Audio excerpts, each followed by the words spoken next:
민주당이 애초에 40%를 훌쩍 넘기면은 상당히 자당이 유리할 것이다 이렇게 보고 계시지 않았습니까? 지금 상황 민주당 쪽은 상당히 좀 반기고 있겠네요. 어떻습니까, 분위기가? 일단 그 전에 이제 전통적인 보궐선거 관련해서는 이제 투표율이 높으면 야당에 좀 유리하다 이런 것들이 정설처럼 굳어져 있었는데 그것이 반드시 또 그렇게 맞는 건 또 아니지만 네. 그래도 어쨌든 이번에 선거 자체가 보궐선거를 유발시킨 그 당사자가 출마하는 거고 그 출마가 가능했던 것이 윤석열 대통령의 사면 복권 때문이고 또 여당에서 공천을 했기 때문에 발생한 거라서 당연히 윤석열 대통령에 대한 정권 심판론적인 성격으로 이제 규정될 수밖에 없는 그런 선거였기 때문에 우리 민주당에서도 전당적인 지원을 좀 했던 것이고 그래서 투표율이 많이 이제 올라가면 우리한테 유리할 것이라는 생각을 했었고요. 사실 그 전에 이게 사전 투표율이 22.64%로 역대 지선과 재보궐선거 통틀어서 제일 높았잖아요. 그럼에도 불구하고 그 이제 사전 투표 같은 경우는 2013년 도입된 이후로 매년 할 때마다 높아졌거든요. 사전 투표 제도가 완전히 정착이 됐어요. 그래서 또 사전 투표가 금토 이틀에 걸쳐서 했고 또 휴일도 끼어서 했기 때문에 사전 투표율이 22.64%이지만 본투표인 오늘은 좀 평일이기 때문에 투표율이 민주당 입장에서는 한 45% 정도를 예상했었거든요. 근데 이제 45%보다 높게 나왔기 때문에 아무래도 좀 전에 이제 말씀드린 것처럼 이 보궐선거 자체가 정권 심판적인 성격이 강하고 정권 그 국정 지지도가 중도 무당층을 포함해서 60% 언저리로 부정평가가 높기 때문에 민주당에게 유리할 것이다라는 이제 기본적인 예상은 저희가 하고 있었다라는 것이고 그렇지만 선거라는 것은 투표함을 열어보고 개표할 때까지는 또 이렇게 방심해서 자만해서는 안 되기 때문에 개표 결과 지켜봐야 될 것 같습니다. 네. 근데 이것이 이제 야당의 텃밭이기 때문에 민주당에게 유리할 것이다라고 단정하는 것은 저는 좀 부합하지 않는 것, 적합하지 않는 것 같아요. 왜냐하면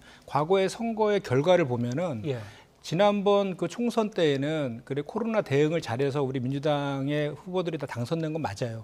근데 그 총선에서는 또 국민의힘의 김성태 의원이 당선되기도 했고요. 또 21년 그 4월 달에 있었던 서울시장 보궐선거에서는 오세훈 후보가 11% 차이로 이겼거든요. 예. 작년 지방선거에서도 김태우 후보가 이겼지 않습니까? 그래서 결국은 이 선거의 상황과 구도가 이번 선거의 결과에 영향을 미치는 것이지 이것이 강서구가 야당의 텃밭이다 이렇게 규정하는 것은 저는 올바른 해석은 아니라고 보고요.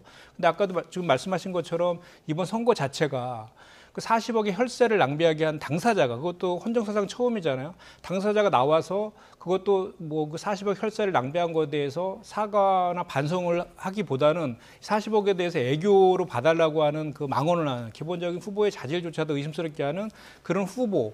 그 후보에 대한 적합성 면에서도 대단히 잘못된 선거였고 또 그거에 부적합한 비리 공무원에 대해서 그걸 사면해주고 복권해주고 공천까지 한 윤석열 대통령과 국민의힘 이렇게 세 명에 대한 심판적인 성격이 강하기 때문에 이번에 그 민주당에 좀 유리하게 이렇게 결과가 나오지 않을까 이렇게 예측이 되는 것이다라는 그런 해석이 좀 맞을 거라고 생각합니다. 자, 그럼 민주당 같은 경우에는 뭐 똑같이 공평하게 한번 그 시나리오를 써보겠습니다. 아직 결과는 알 수 없는 거니까요. 민주당이 질 경우에는 어떻게 되는 겁니까? 이게 이제 민주당이 지면은 이제 이재명 대표라든지 지도부에 대한 책임론에 대한 의견들이 나오겠지만 그렇다고 해서 지도부가 교체되거나 거기까지는 가지 않을 거라고 저는 생각을 하거든요. 예. 왜냐하면 이게 정권 심판적 성격도 있지만 성격이 있는 데다가 또 영장 기각이 된 이후에 치러진 선거의 측면도 있거든요. 그래서 윤석열 정권 내내 이재명 당대표에 대한 그 표적 수사와 그 무리한 그 인신을 구속하려는 무리한 수사에 대한 비판적인 여론 같은 것도 같이 좀 있었던 그런 거라서 그런 거에 대해서 이재명 대표에 대한 당에 대한 리더십은 회복된 그런 상태이기 때문에 이재명 대표가 사퇴하는 것까지는 이어지지는 않을 것 같고요. 그럼에도 불구하고 이제 만약에 패배했다라고 하면 사실 그런 전제를 하고 싶지는 않지만 그 당의 지금 우리 통합을 전제로 해가지고 당을 좀 혁신하고 그다음에 이제 선명 야당의 모습을 보이고 그리고 이제 국정 실정에 맞서 싸우는 그런 모습 그리고 민생 대안 정당의 모습을 빨리 정비를 해서 총선에 대비하는 전략이 필요할 것이라고 생각합니다. 만약에 이번에 큰 격차로 이길 경우에 당연히 이재명 대표의 체제가 더 공고히 될 것이고 총선까지 이 대표 체제로 쭉 가겠습니다만 그러면은 너무나 이제 독주 쪽으로 가는 것이 아닌가, 비명계 속가내기 목소리가 더 높아지지 않을까, 뭐 이런 우려도 있습니다. 어떻게 전망하시는지요? 그러니까 지금 말씀하신 우려의 지점대로 가지 않도록 해야 되겠죠. 그래서 이재명 당대표 리더십은 더 공고해질 것은 분명한 사실이고, 그렇다 해서 이제 당내 갈등으로 있었던 비명과 친명 간의 뭐 이런 내용들에 대해서는 빨리 화학적 그 통합을 이루는 노력들을 오히려 당 지도부에서 돼야 된다고 저는 생각을 하고요. 그리고 지금 이제 국감이 이제 시작됐지 않습니까? 이제부터는 그 국정감사와 이어서 또 예산안 심의가 또 이어지지 않습니까? 그래서 지금은 하반기에는 거의 야당의 그 대단히 유리한 그 국면이거든요.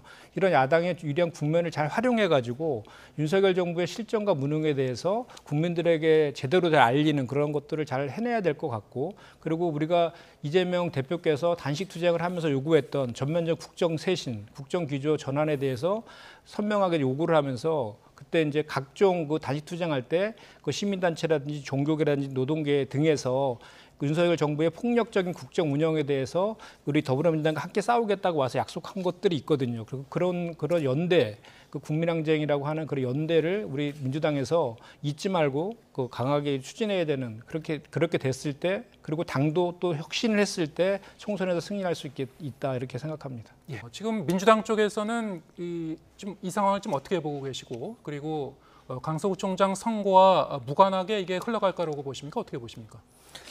일단 기본적으로 인사청문회가 무용론까지 지금 나올 지경인데, 예. 기본적인 패턴이 고정화되어 있는 것 같아요. 자료 제출을 거부하고, 그래서 불성실한 답변 태도를 일관하면서 정정하다가 그냥 임명해버리는, 그리고 청문 보고서는 미채택 상태에서 임명해버리는 이런 게 이제 패턴화되어 있는데, 김행 후보자 같은 경우는 거기에 더해서 헌정사상 처음으로 김행랑이라는, 주랭랑이라는, 행망불명이라는 이름이 붙을 정도로 또 갖다 복귀하지 않고 있는, 그래서 말씀하신 것처럼 이 청문회가 끝난 건지 안 끝난 건지에 대해서 해석에 지금 분분한 그런 상황에 지금 있는 거잖아요. 그렇기 때문에 이 문제와 관련해서는 지금 그 보수 언론하고 그 여권 내에서도 이 사퇴해야 된다는 비판론이 속출하고 있는 것도 사실이거든요. 그럼에도 불구하고 대통령실에서 아무런 조치를 안 하고 있는 것은 이 보궐선거가 끝날 때까지 기다리고 있는 것 같아요. 기다리고 있는 것 같고, 김행 후보 같은 경우에는 지금 어제 우리 더불어민주당에서 배임 여부를 고발했거든요. 예. 그거에 대해서 오히려 환영한다는 입장문을 내면서 당당히 응하겠다라고 했기 때문에 본인이 자진 사퇴할 생각은 없는 거로 이제 확인이 된 것 같고요. 예. 그리고 이제 선거 결과와 상관없이, 그리고 또 이제 이런 얘기도 있지 않습니까? 지금 각종 의혹들 중에 하나가 김건희 여사의 20년 지기설, 이것 때문에 본인은 이제 그거에 대해서 의혹을 부정했지만 청문회에서 이것도 중요한 의혹 제기 중에 하나였거든요. 그것이 혹시 사실인 거 아니냐. 그래서 임명 처리를 하지 않고 이렇게 시간을 좀 보고 있는 거 아니냐라는 그런 해석들도 지금 있는 거거든요. 그렇기 때문에 김행 후보자 같은 경우에는 당연히 선거 끝나면 임명할 것이다라고 저희 민주당은 보고 있고, 그런데 그것을 그렇게 임명을 하는 것에 대해서 그것이 결국은 국정의 부담으로 작용될 수밖에 없을 것이다, 저희 민주당은 바라보고 있습니다. 예. 국감이 다 지난 다음에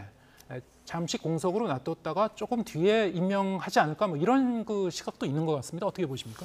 그것도 가능한 시나리오 같습니다. 왜냐하면 당장 어제 국방위의 그 신원식 장관 관련된 청문회 국정감사장이 파행됐잖아요. 예. 그 파행된 이유가 당장 불과 며칠 전에 민주당에서 부적격 인사를 해서 청문 보고서를 미채택한 그 장관이 돼서 바로 나와서 이 국정감사하는 거에 대해서 민주당에서 아무 일 없다는 듯이 국정감사를 정상적으로 할 수는 없는 거잖아요. 그거에 대한 항의 표시로 그 피켓을 앞에다가 이렇게 해놓은 거거든요. 그리고 그 피켓 설치는 뭐 우리 민주당뿐만 아니라 국민의힘도 그동안 수차례 뭐 그 본회의장이라든지 또는 상임위장이라든지 등에서 이렇게 설치를 했었거든요. 근데 그것조차도 오전 2시간 설치하고 오후에는 제거를 하고 국감을 하자라고 했음에도 불구하고 계속해서 국민의힘에서 그에서 응하지 않았거든요. 그래서 결국은 이제 파행이 되었는데, 김행 후보자라고 해야 되나요? 김행 후보자 같은 경우에는 그거보다도 더 지금 아직 지금 인청 자체가 지금 이게 끝난 건지 안 끝난 건지에 대한 해석도 분분한 이런 상황 속에서 만약에 청문회장이 들어왔다면 민주당에서 그게 아무 일 없듯이 국정감사를 제대로 할 수 있는 것은 사실 현실적으로 불가능해 보이고, 본인도 거기 들어와 갖고 어떤 또 답을 할 수 있는 상황도 아니기 때문에 좀 전에 앵커께서 말씀하신 것처럼 국정감사 끝난 이후에 임명하는 것도 하나의 시나리오로 또 가능하다는 그런 생각이 좀 드네요. 네, 일단은 그 외부에서 해커가 침입을 해서 이 선거 이 내부망을 이제 뒤흔들어 놓을 수 있다. 투개표 과정도 조작할 수가 있고, 투표 명부도 조작할 수 있고, 여러 가지 면에서 정 과정이 그 위험에 노출돼 있다 뭐 이런 결과인데요. 물론 선관위는 사실상 실제로는 일어나기 어려운 일이다 이렇게 이제 반박을 하고 있습니다. 어떻게 보셨습니까?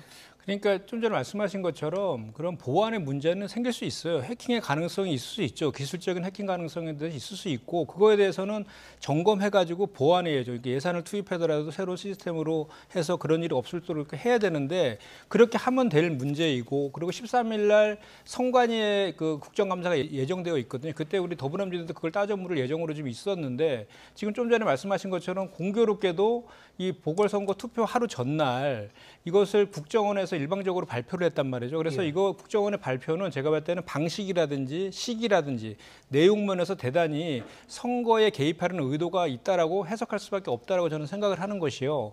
일단 이 조사를 세 군데의 기관에서 같이 했지 않습니까? 국정원뿐만 아니라 선관위와 인터넷진흥원 세 군데에서 같이 했거든요. 그리고 9월 20일 날 조사가 종결이 됐어요. 그런데 20일 동안 뭐 하고 있다가 보궐선거 하루 전날 그것도 그 세 군데에서 같이 했으면 같이 공동으로 발표를 하는 게 맞음에도 불구하고 서로 이견이 있다라고 하지 않습니까? 그럼에도 불구하고 국정원에서 일방적으로 이렇게 발표한 것 그리고 그 내용도 그 부정선거의 가능성이 있다라고 그렇게 얘기를 했거든요. 근데 즉각적으로 선관위에서 반박했거든요.